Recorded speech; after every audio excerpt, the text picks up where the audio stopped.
दोस्तों नमस्कार, स्वागत है हमारे चैनल पे और मैं हाजिर हूँ 8th पे कमीशन 8वें वेतन आयोग के 17वें सीरीज की 17वें वीडियो के साथ। जी हाँ दोस्तों, आज का यह वीडियो खास तौर पर उन लाखों केंद्रीय कर्मचारियों और पेंशन भोगियों के लिए बनाया गया है जो बेहद महत्वपूर्ण है। और इस सवाल है कि 8वें वेतन आयोग का इंतजार कैसे किया जाए और किन आशाओं पर किया जाए।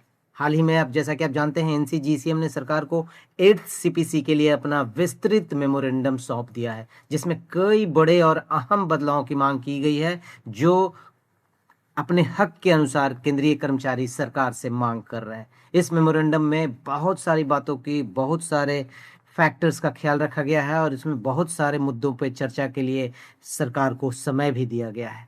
कर्मचारियों के लिए एडवांस सुविधाओं में सुधार, रिटायरमेंट बेनिफिट्स को और मजबूत बनाने के जैसे कई महत्वपूर्ण मुद्दे शामिल हैं। और इसमें मेन जो है इम्पोर्टेंट, मिनिमम पे, न्यूनतम वेतन और फिटमेंट फैक्टर, जो सबसे 8वें वेतन आयोग का जो फोकस पॉइंट है, मिनिमम पे और फिटमेंट फैक्टर। सबसे बड़ी बात यह है कि इसमें मांगों का सीधा असर आप पे, जीवन पे पड़ेगा। अगर आप सरकारी कर्मचारी हैं, पेंशनर्स हैं, तो आपकी जिंदगी पे सीधा इसका असर पड़ने वाला है और आपकी आर्थिक स्थिति पर पड़ने वाला ऐसा हर पहलू है जिस पे विस्तार से इसमें ध्यान आकर्षित किया गया है सरकार का। तो इसमें हम बारी बारी से देखेंगे और सबसे पहले हम देखेंगे पे मैट्रिक्स, जिसमें बेसिक पे, मिनिमम पे, इंक्रीमेंट सब पे चर्चा की गई है। उसके बाद हम देखेंगे अलाउंसेज, बहुत तरह के अलाउंसेज की मांग की है, जिसमें एक सबसे इंपॉर्टेंट जो है केयर टेकर अलाउंस। जी हाँ दोस्तों, अगर आप पेंशनर्स हैं और आपने केयर टेकर ले रखा है तो उसके लिए भी सरकार अलाउंस दे सकती है, ऐसा मांग किया गया है। उसके बाद हम देखेंगे एडवांसेज, जो आप लोन लेते हैं कंप्यूटर और या कोई अन्य लोन, तो उसमें जो आपका इंटरेस्ट होता है वो फ्री मांग की गई है। इसके अलावा हम रिटायरमेंट बेनिफिट भी देखेंगे, जिसमें एचआरए भी शामिल है, वन रैंक वन पेंशन की भी बात की गई है। तो बने रहें हमारे वीडियो में, अंत तक जरूर देखें और जब वीडियो को शेयर भी जरूर करें। तो जैसा कि आप स्क्रीन में देख रहे हैं, काफी बड़ा लेटर है। हमने इसके कुछ इंपॉर्टेंट बिंदुओं को बस रेखांकित किया है और आपके लिए लेके आए हैं। और जैसा कि आप स्क्रीन पे देख रहे हैं दोस्तों, ये लेटर में लिखा गया है, As per Supreme Court judgment of 1991 and technology charges at the rate of 5%, the minimum pay computed by the staff side National Council JCM is rupees 69,000. Minimum पे का जो डिमांड रखा गया है वो 69,000 रुपये फॉर 5 यूनिट फैमिली रखा गया है। We propose the rate of annual increment should be increased from the existing 3% to 6%. Annual increment जो 3% अभी तक प्रचलन में है 7वें वेतन आयोग तक, उसको बढ़ा के 6% एनुअल इंक्रीमेंट करने की बात की गई है। और be propose the following merger of pay scales at the revised pay scales of 8th CPC. Merger of pay scale में डिमांड रखा गया है लेवल 2 और 3 को मर्ज कर देना चाहिए और 1 पे स्केल लेवल 3 का रखना है। लेवल 4 और 5 को मर्ज कर देना चाहिए और 1 लेवल 5 को इसमें रखना चाहिए। लेवल 7 और 8 को मर्ज कर देना चाहिए और एक लेवल 8 को बस रखना चाहिए। लेवल 9 और 10 को भी मर्ज कर देना चाहिए और 1 पे scale at level 10 should be keep. Existing employees in level 5 should be upgraded and merged with level 6 as a one time measure। और जो लेवल 5 के हैं उनको अपग्रेड कर देना चाहिए और 6 के साथ मर्ज कर देना चाहिए। तो ये प्रपोजल है मर्जर ऑफ पे स्केल का। इसमें स्टाफ साइड ने मांग रखी है 8वें वेतन आयोग 8th पे कमीशन से। और स्टैंडर्डाइज्ड पे scales, number of pay scales after merger of pay scales, ये डिमांड रखा गया है दोस्तों। Proposed level, existing pay matrix and proposed minimum of the proposed 8th CPC pay scale by applying 3.833 fitment factor। जी हाँ दोस्तों, जो fitment factor 7वें वेतन आयोग में 2.57 था, उसको 3.833 फिटमेंट फैक्टर की भी मांग की गई है। और पे स्केल का जो लेवल है उसमें पे स्केल 1, लेवल 1 का मिनिमम पे 69,000, लेवल 2 का 83,200, लेवल 3 का 1,12,000, लेवल 4 का 1,35,700, लेवल 5 का 1,82,500, लेवल 6 का 2,15,100 और level existing level 11 to level 17 may be renumbered as pay scale 7, pay scale 8, 9, 10, 11, 12, pay scale 13 can be retained by using fitment factor 3.833। Annual increment जैसा कि हमने पहले बताया अभी भी इसको 6% करने की मांग की जा रही है। तो gap between minimum and maximum pay should be balance to avoid excess disparity and the ratio should not be more than 1:12। जो पे जो डिफरेंसेस है कर्मचारियों के बीच लेवल के बीच उसमें 1:12 से ज़्यादा नहीं होना चाहिए। अब हम बात करते हैं दोस्तों, however such government expenditure on salary in such expenditure should be viewed as an investment rather than a burden. सरकार को सुझाव दिया गया है कि आप सरकारी कर्मचारियों को जो पैसे दे रहे हैं, पेमेंट बढ़ा रहे हैं, उसको एक इन्वेस्टमेंट के तौर पे देखा जाए, न कि एक बर्डन के तौर पे। और उसको बोला गया है highest salaries increase purchasing power. जितना सैलरी आप बढ़ाइएगा लोगों का परचेज पावर उतना इंक्रीज होगा। Increased consumption boosts demand, higher demand leads to greater tax collection. आपका टैक्स कलेक्शन बढ़ेगा, आपका परचेजिंग पावर बढ़ेगा, आपका इंक्रीज कंजम्पशन बूस्ट डिमांड आपका बढ़ेगा। और इसमें जो मांग किया गया है there is a strong need for periodic pay revision initially ideally every 5 years to maintain adequacy and relevance. बताया गया है कि हर 5 साल पे रिवीजन किया जाए। जो हमारा पे 10 साल पे एक जो वेतन आयोग आता है उसके परे एक पीरियोडिक पे रिवीजन हो और इसकी अवधि 5 साल की रखी गई है, मतलब डिमांड किया गया है जेसीएम साइड के द्वारा। और भी बहुत सारे पॉइंट है दोस्तों, fair treatment, administration, India's economy strength and capacity, और इसमें बहुत सारे हैं। Revision of pay structure to following shall be recommended with effect from 1 जनवरी 2026। 1 जनवरी 2026 से extension of revised pay structure to central government pensioners who are retired before 1 जनवरी 2026। जैसा कि आप जानते हैं 8वां वेतन आयोग इम्प्लीमेंटेशन लागू होने की जो तारीख है 1 जनवरी 2026 है। उसके पहले अगर कोई कर्मचारी रिटायर हो गया है तो उसका भी रिवाइज्ड पे सैलरीज स्ट्रक्चर पे उसको एक्सटेंशन दिया जाए। Extension of revised pay structures to autonomous bodies approved by parliament and other autonomous institutions of government of India and union territories with effect from 1st January 2026. Revision of Gramin Dak Sevan pay scales to strengthen rural services. ग्रामीण डाक सेवकों के लिए भी इसमें एक fix revision रखा गया है। मांग रखी गई है कि उसका पे स्केल भी रिवाइज किया जाए 8वें वेतन आयोग के अनुसार। And BSNL and DOT pensioners के लिए भी 1 जनवरी 2026 से नए पे स्केल के साथ उसका भी पे रिवीजन किया जाए। तो डियरनेस अलाउंस के बारे में बात किया गया है और डियरनेस अलाउंसेस को बताया गया है कि DA must remain fully index to inflation, यानी महंगाई दर जो है all India consumer price index जो है उसके बेस पे ही लिया जाना चाहिए। Actual price is not taken to account while calculating the consumer price index. DA must remain fully indexed to inflation.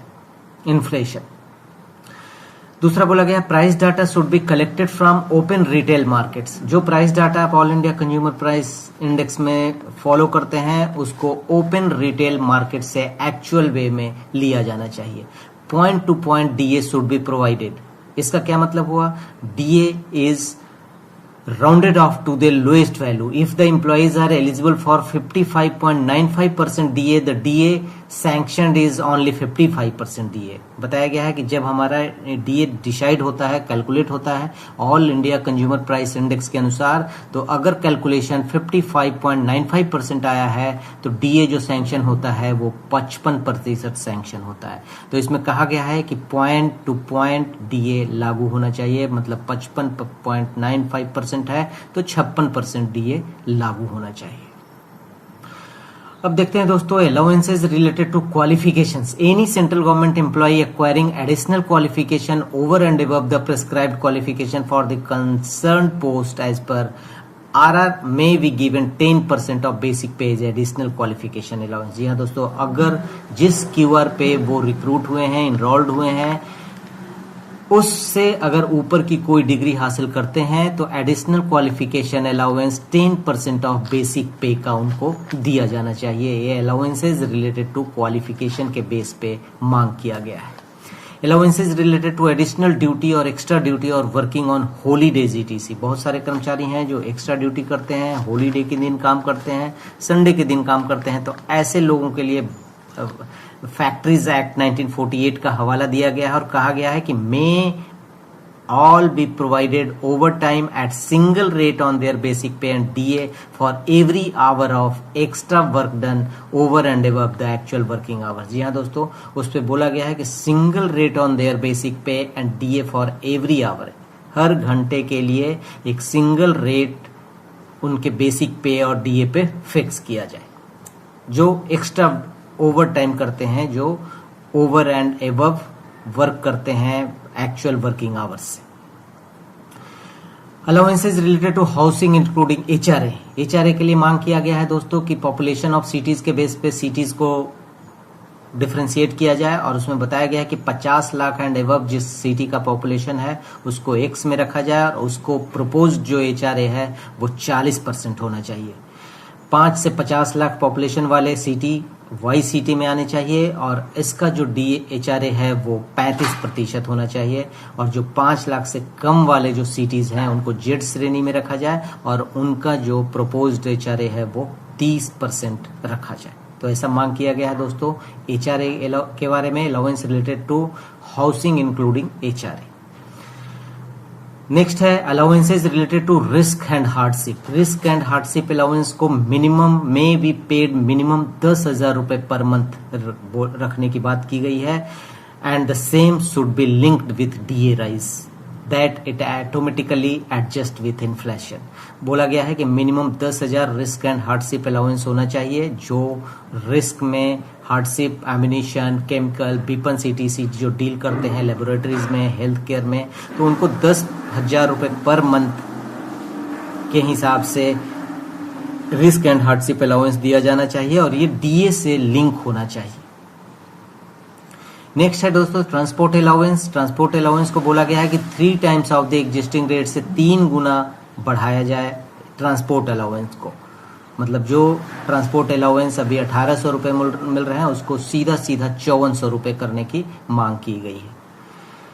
Travelling allowance, convince allowance बताया गया है कि ड्यूटी इन शॉर्ट नोटिस में वो ड्यूटी पे मूव करते हैं तो वो कंफर्म टिकट ट्रेन में नहीं पाते हैं। Therefore we proposed all the central government employees irrespective of the post ground, कोई भी सेंट्रल गवर्नमेंट एम्प्लॉय हो, किसी भी पोस्ट पे हो, उनको एयर ट्रैवल का परमिशन दिया जाए टेम्पररी ड्यूटी के केस में। अगर वो टेम्पररी ड्यूटी जा रहे हैं तो उनको एयर ट्रैवल का परमिशन दिया जाए। Similarly all employees should be entitled for AC taxi for road travel as non-AC vehicles are not available। और अगर वो बाई रोड जा रहे हैं तो AC टैक्सी ऑफ रोड का परमिशन दिया जाए, अलाउ किया जाए। डेली अलाउंस को मांग किया गया है 3 times and the same should be linked with DA। Daily allowance है वो उसको भी 3 टाइम्स करने की मांग की गई है और इसको भी बोला गया है कि DA से लिंक कर किया जाए ताकि ऑटोमेटिकली महंगाई से ऑटोमेटिकली एडजस्टेड विथ इन्फ्लेशन। दूसरा है दोस्तों hospital patient care allowance, patient care allowance, nursing allowance, इसको भी 3 टाइम्स किया गया है। 3 टाइम्स करने के लिए मांगा गया है, डिमांड किया गया है। और कुकिंग अलाउंस है, at present cooks working in departmental canteens are paid 1,000 रुपये पर मंथ। जो कुकिंग अलाउंस जो ले रहे हैं कुक कैटेगरी वाले उनको 3,000 रुपये पर मंथ किया जाए और same may be extended to all cooks of central government without any discrimination. सभी कुक को सेम रेट 3,000 रुपये किया जाए। तो ये कुकिंग अलाउंस था दोस्तों। अभी आगे है allowance related to sports. Sports से रिलेटेड अलाउंस को भी उनको उनके सुविधाओं को बढ़ाने की बात की गई है। उनका स्ट्रेस मैनेजमेंट का ख्याल रखने की बात की गई है। प्रमोटिंग वर्क लाइफ बैलेंस भी उनको प्रोवाइड कराने की बात की गई है। तो अगला है allowance related to uniform dress. Allowance may be provided to all central government employee including industrial employees. बताया गया अभी तक जो प्रावधान था 7वें वेतन आयोग के अनुसार कि इंडस्ट्रियल पर्सन को ड्रेस दिया जाता था अलाउंस, उसको बताया गया है कि ऑल सेंट्रल गवर्नमेंट एम्प्लॉय को ड्रेस अलाउंस या यूनिफॉर्म प्रोवाइड किया जाए और इसको भी लिंक्ड किया जाए डीए राइज के साथ। Issued by 3 times transport allowance को अभी जो 10,000 रुपये पर मंथ मिलते हैं उसको 30,000 करने की मांग की गई है यूनिफॉर्म अलाउंस को। नाइट ड्यूटी अलाउंस को बताया गया है कि should be paid in actual basic pay and DA of the central government employee without imposing any artificial basic pay ceiling. Night duty allowance को एक्चुअल जो बेसिक पे और DA है उस पर कैलकुलेट किया जाए, न कि एक सीलिंग जो प्रदान किया गया है उस पर नहीं होना चाहिए। चिल्ड्रन एजुकेशन अलाउंस को बात किया गया है कि पोस्ट ग्रेजुएट लेवल तक भी आर्ट्स साइंस और कॉमर्स वाले को प्राप्त किया जाए। अभी तक जो चिल्ड्रन एजुकेशन अलाउंस दिया जाता है वो केवल +2 तक दिया जाता है, उसको पोस्ट ग्रेजुएट और ग्रेजुएट तक भी बढ़ाने की मांग की गई है। ग्रेजुएशन एंड एमबीए तक भी बढ़ाने की मांग किए गए हैं और इसको पर चाइल्ड पर मंथ 10,000 रुपये करने की मांग की गई है जेसीएम द्वारा, कर्मचारी साइड के द्वारा। और हॉस्टल सब्सिडी को 35,000 पर मंथ पर चाइल्ड भी बढ़ाने की बात की गई है। Special allowance for child care to women with disability, उसके लिए भी इन्हांसमेंट करने की बात कही है, 3 टाइम्स इंक्रीज करने की बात की गई है और डीए के साथ लिंक करने की बात की गई है। Special allowance for child care to women with disability. Departmental specific allowance एक है, department specific allowance will be proposed by the staff side of respective ministers departments, if not the same may be left to the staff side to settle such allowances through bilateral agreement as in the past। तो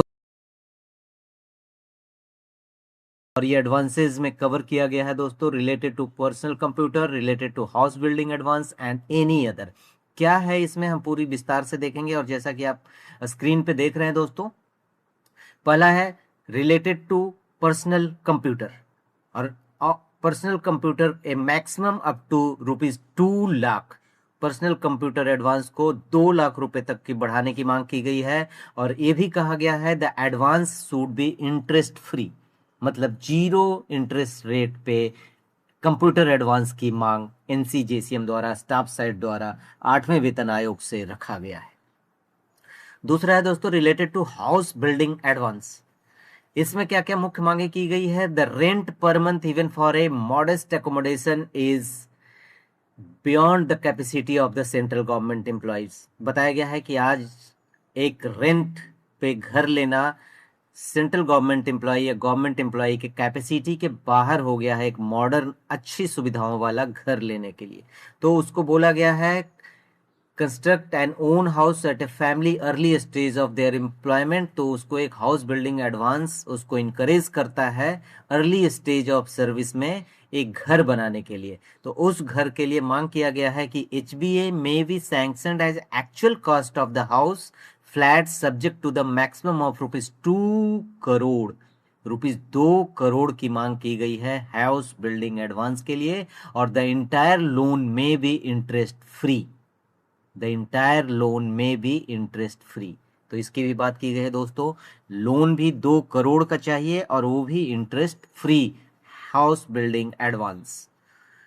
In case of sudden death of the employee, as many state government are doing, the recovery of the balance amount of HBA should be written off and no recovery should be made from the terminal benefits due to the family of deceased employee। ये भी बताया गया है अगर employee का sudden death हो जाता है तो उस रिकवरी को पूरी तरह माफ किया जाए, न कि उसके टर्मिनल बेनिफिट से रिकवर किया जाए। तो ये भी हाउस बिल्डिंग एडवांस के तहत सरकारी कर्मचारियों के लिए मांग किया गया है एनसीजेसीएम साइड से। अदर अलाउंसेज में है वो दोस्तों 4 wheeler allowances. 4 wheeler become an essential vehicle for everybody to travel with family. Therefore, 8th pay commission recommend 4 wheeler advances with a maximum of ₹10 lakhs. The entire loan may be interest free। जी हाँ दोस्तों, हर जगह बात की जा रही है entire loan में भी इंटरेस्ट फ्री और 10 लाख रुपए तक बढ़ाने की बात की गई है 4 व्हीलर एडवांस को। एक नया अलाउंस की बात की गई है नेचुरल कैलामिटी एडवांस, और इस propose that the natural calamity advance without interest में बी रीस्टोर्ड बैक। पहले नेचुरल कैलामिटी एडवांस था और अब 8वें वेतन आयोग में उसको फिर से रीस्टोर करने की बात की गई है। और 1 month basic pay to be recovered in 24 instalments may be recommended by 8th CPC। और लास्ट है दोस्तों फेस्टिवल एडवांस। फेस्टिवल एडवांस को भी फिर से रीस्टोर करने की बात की गई है, और festival advance equivalent to 1 month basic pay to be recovered in 10 instalment. 1 month basic pay का इक्विवेलेंट फेस्टिवल एडवांस दिया जाए, मांग की गई है 8वें वेतन आयोग से, और उसको भी बोला गया है कि रिकवर्ड बिटवीन 10 इंस्टॉलमेंट्स। तो ये सारी मांगे एडवांसेस के रूप में 8वें वेतन आयोग को सौंपी गई है। अब तो हम बात करते हैं दोस्तों, सबसे पहला जो रिटायरमेंट बेनिफिट में आ रहा है, डेथ कम रिटायरमेंट ग्रेच्युटी। ग्रेच्युटी जैसा कि आप जानते हैं, बेसिक पे और डीए और completed 6 month period of qualifying subject to a minimum of 16.5 times the involvements and the monetary ceiling of ₹25 lakh. Monetary ceiling जो इसका 25 लाख है, उसको बढ़ा के 75 लाख करने की मांग की जा रही है। All these revised benefits should be extended to employees covered under NPS and UPS schemes। और इसको जो NPS और UPS स्कीम में जो एम्प्लॉय कवर हो रहे हैं, उसके लिए भी ये सीलिंग लिमिट को बढ़ाकर 75 लाख करने की मांग की जा रही है। All categories of central government employ, central government employ के सभी कैटेगरी के लिए रिटायरमेंट ग्रेच्युटी का जो सीलिंग लिमिट है 25 लाख से बढ़ा के 75 लाख तक करने की मांग की जा रही है दोस्तों। We further propose that the 8th CPC may recommend to calculate gratuity at half a month basic pay plus DA for each completed 6 month period of qualifying services। अभी बोल रहा है कि आप महीने के आधे बेसिक पे को डीए के साथ प्लस करके आप ग्रेच्युटी कैलकुलेट कीजिए। जो पहले 1/4 ऑफ बेसिक पे का जो कैलकुलेशन था, उसको बदल के हाफ ऑफ बेसिक पे कैलकुलेट कीजिए। तो ये इसकी इनकी प्रमुख मांगों में एक है दोस्तों, ग्रेच्युटी को बढ़ाने का। अब हम बात करते हैं दूसरा जो सबसे इंपॉर्टेंट है, 1 रैंक 1 पेंशन। जैसा कि आप जानते हैं, 1 रैंक 1 पेंशन केवल आर्म्ड फोर्सेस के लिए लागू किया गया था। अब उसी की तर्ज पे कर्मचारी यूनियनों का मांग है कि 1 रैंक 1 पेंशन को जो आर्म्ड फोर्सेज को दिया जाता है, to remove disparities, civilian employees तक भी इसको एक्सटेंड किया जाए। Similarly, there already exists complete parity in pension among constitutional authorities such as judges of the Supreme Court, High Courts, and the Controller or Auditor General of India, regardless of their retirement date। इस सभी तक बढ़ाने की बात की जा रही है। फौजियों के अनुसार सिविलियंस को भी accordingly the 1 rank 1 pension principle should be extended to central civil pensioners, ensuring parity in pension without artificial cut-off dates based on retirement। The fitment factor for revision of pension should be at par with the same recommended for employees। Civilian employ के लिए भी 1 rank 1 pension की मांग की जा रही है, फौजियों के 1 रैंक 1 पेंशन की तर्ज पे। तो ये बहुत बड़ी मांग है दोस्तों अपने आप में। हम देखते हैं कि अब सरकार इस पे क्या कदम उठाती है। सरकार की तरफ से अगर मांग किया गया है कर्मचारियों से, तो सरकार को कुछ हद तक इस पे विचार तो करना ही होगा। नेक्स्ट आता है दोस्तों लीव सैलरी, लीव इनकैशमेंट। जो 300 दिन का लीव इनकैशमेंट जो मिलता है, ईएल इनकैशमेंट, उसको बढ़ा के 600 दिन करने की मांग की जा रही है। And also full reimbursement of available HPL of the employees while on superannuation retirement, the 8th पे कमीशन में kindly recommend for the same. जो लीव इनकैशमेंट 300 दिन का जो अभी तक ऑथराइज है, उसको बढ़ा के 600 दिन करने की मांग की जा रही है। अगला है दोस्तों pension commutation, restoration of commutation of pension after 11 years. अभी हम जानते हैं कि कम्यूटेशन का जो रीस्टोरेशन होता है वो 15 साल के बाद होता है। Request for review of rule 10A of CCS, और अभी मांग किया जा रहा है कि उसको 11 साल किया जाए, क्योंकि बढ़ती महंगाई और बढ़ते सब चीज में बदलाव हुआ है, और कम्यूटेशन का जो रीस्टोरेशन है अभी भी 15 साल बना हुआ है। तो इसको भी कम करके 11 साल करने की मांग की जा रही है। और जो रिकवरी ऑफ कमिटेड वैल्यू है, वो पेंशनर्स जो 61 ईयर्स जो एज हो रखे हैं, उनके लिए commutation factor 8.194, amount commuted 100, commuted value received 9,833, amount recovered in 10 years 12,000, amount recovered in 15 years 18,000। तो इस तरह का एक कैलकुलेशन रिकवरी का बनाया गया है दोस्तों। देखते हैं सरकार इस पे मांग करती है, पूरा करती है कि नहीं करती है, ये तो आने वाला वक्त बताए। अभी हम बात करते हैं दोस्तों revision of pension. Family pension को भी रिवाइज करने की बात की जा रही है, और अगर 65 साल एज हो गया है तो प्रपोज्ड पेंशन 70% ऑफ लास्ट पे ड्रान की बात की जा रही है। अगर 65 ईयर्स एज हो गया है तो पेंशन को 70% ऑफ लास्ट डे पेंशन बोले जाए। अगर 70 ईयर्स उम्र हो गया है तो 75% ऑफ लास्ट पे ड्रान। 75 साल उम्र हो गया है तो 80% ऑफ लास्ट पे ड्रान। 80 साल उम्र वाले को 85% ऑफ लास्ट पे ड्रॉन। 85 साल वाले उम्र वाले को 90% एलपीडी, और 90 साल वाले के लिए 100% ऑफ लास्ट पे ड्रॉन पेंशन प्रपोज्ड पेंशन की मांग की गई है 8वें वेतन आयोग से, और NC JCM side staff side के द्वारा। और इसको बताया गया है the recommendation of the HCPC with regard to all pensionary matters should be equally applicable to the pensioners who retired prior to 1 January 2026 and also to existing family pension. इसको सभी को देने के लिए बात कर रहा है। जो 1 जनवरी 2026 से पहले रिटायर के जो है उनको भी चेंज करने की बात कर रहा है, और जो आगे फ्यूचर रिटायरी होंगे उनके लिए भी ये मांग की गई है। Additional facilities as a welfare measure to be provided to the pensioners में बात किया जा रहा है दोस्तों। Considering the escalating house rent in all the cities and towns and even in rural areas, pensioners may be given house rent allowance. बहुत बड़ी मांग है दोस्तों, पेंशनर्स को हाउस रेंट अलाउंस की बात की जा रही है। The requirement of housing do not gate vanished after retirement. बोल जा रहा है कि जो रिक्वायरमेंट है हाउस का वो रिटायरमेंट के बाद ख़त्म नहीं हो जाता है, तो हाउस रेंट अलाउंस पेंशनर्स के लिए भी बढ़ाया जाए। अपने आप में बहुत मांग बड़ी है, सरकार इस पे विचार करती है कि नहीं करती है ये तो वक्त बताएगा। पेंशनर्स में ऑल्सो भी extended the benefit of LTC. LTC को भी मांग किया जा रहा है, पेंशनर्स को एलटीसी की फैसिलिटी भी दिया जाए। With increasing age many pensioners suffer from chronic and debilitating conditions such as Alzheimer's disease, dementia, paralysis, severe post-surgical disability, which requires a home nurse caregiver. We propose that the 8th Pay Commission may recommend for caretaker allowance based on medical necessity। जी हाँ दोस्तों, retire कर्मचारियों के लिए जो बहुत सारे बीमारियों से ग्रसित हो जाते हैं, अगर क्रॉनिक डिजीज है तो उसके लिए केयर टेकर अलाउंस दिया जाए मेडिकल नेसेसिटी के अनुसार। ये भी अपने आप में एक बड़ी मांग है। Pension family pension should be exempted from income tax. जी हाँ दोस्तों, बहुत बड़ी मांग है। फैमिली पेंशन और फैमिली पेंशन को एग्जेम्प्टेड किया मांग की जा रही है, इनकम टैक्स नहीं लगना चाहिए पेंशन और family pension. Railway concession for senior citizens में भी रीस्टोर। जी हाँ दोस्तों, जो रेलवे कंसेशन था सीनियर सिटीजन के लिए जो हटा दिया गया है उसको फिर से रीस्टोर करने की बात की जा रही है, मांग की जा रही है। Government may establish elder-friendly holidays homes, hostels across the country।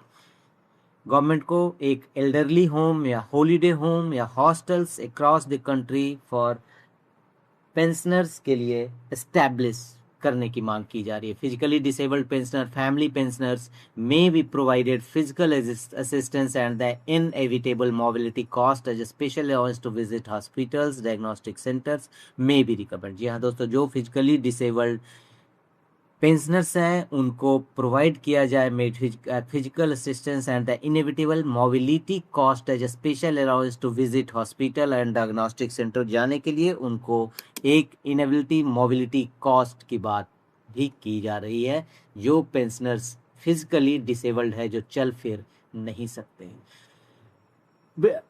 और लास्ट और सबसे इंपॉर्टेंट है दोस्तों, ओल्ड पेंशन स्कीम को रीस्टोर करने की बात की गई है। The government decision to replace the defined and non contributory pension scheme by NPS to those employees who joined central government service on or after 1 January 2000 not only going backwards but an illegal step in the right. बोला जा रहा है कि 1 जनवरी 2004 के बाद जिन्होंने employment लिया है उसको ओल्ड पेंशन स्कीम में शामिल नहीं करना अपने आप में एक इलीगल स्टेप है, और इसको वो लोग बढ़ाने की बात कर रहे हैं। Imposed on A sanction of section of central government employees and it is discriminatory. The subsequent UPS introduced by the government with was also rejected by the central government employees के द्वारा। UPS जो लागू किया गया था 1 अप्रैल 2025 से, उसको भी रिजेक्ट कर दिया गया। Out of more than 26 lakh जो NPS एम्प्लॉई है, only 1.22 lakh around 4.5% migrated to UPS। Only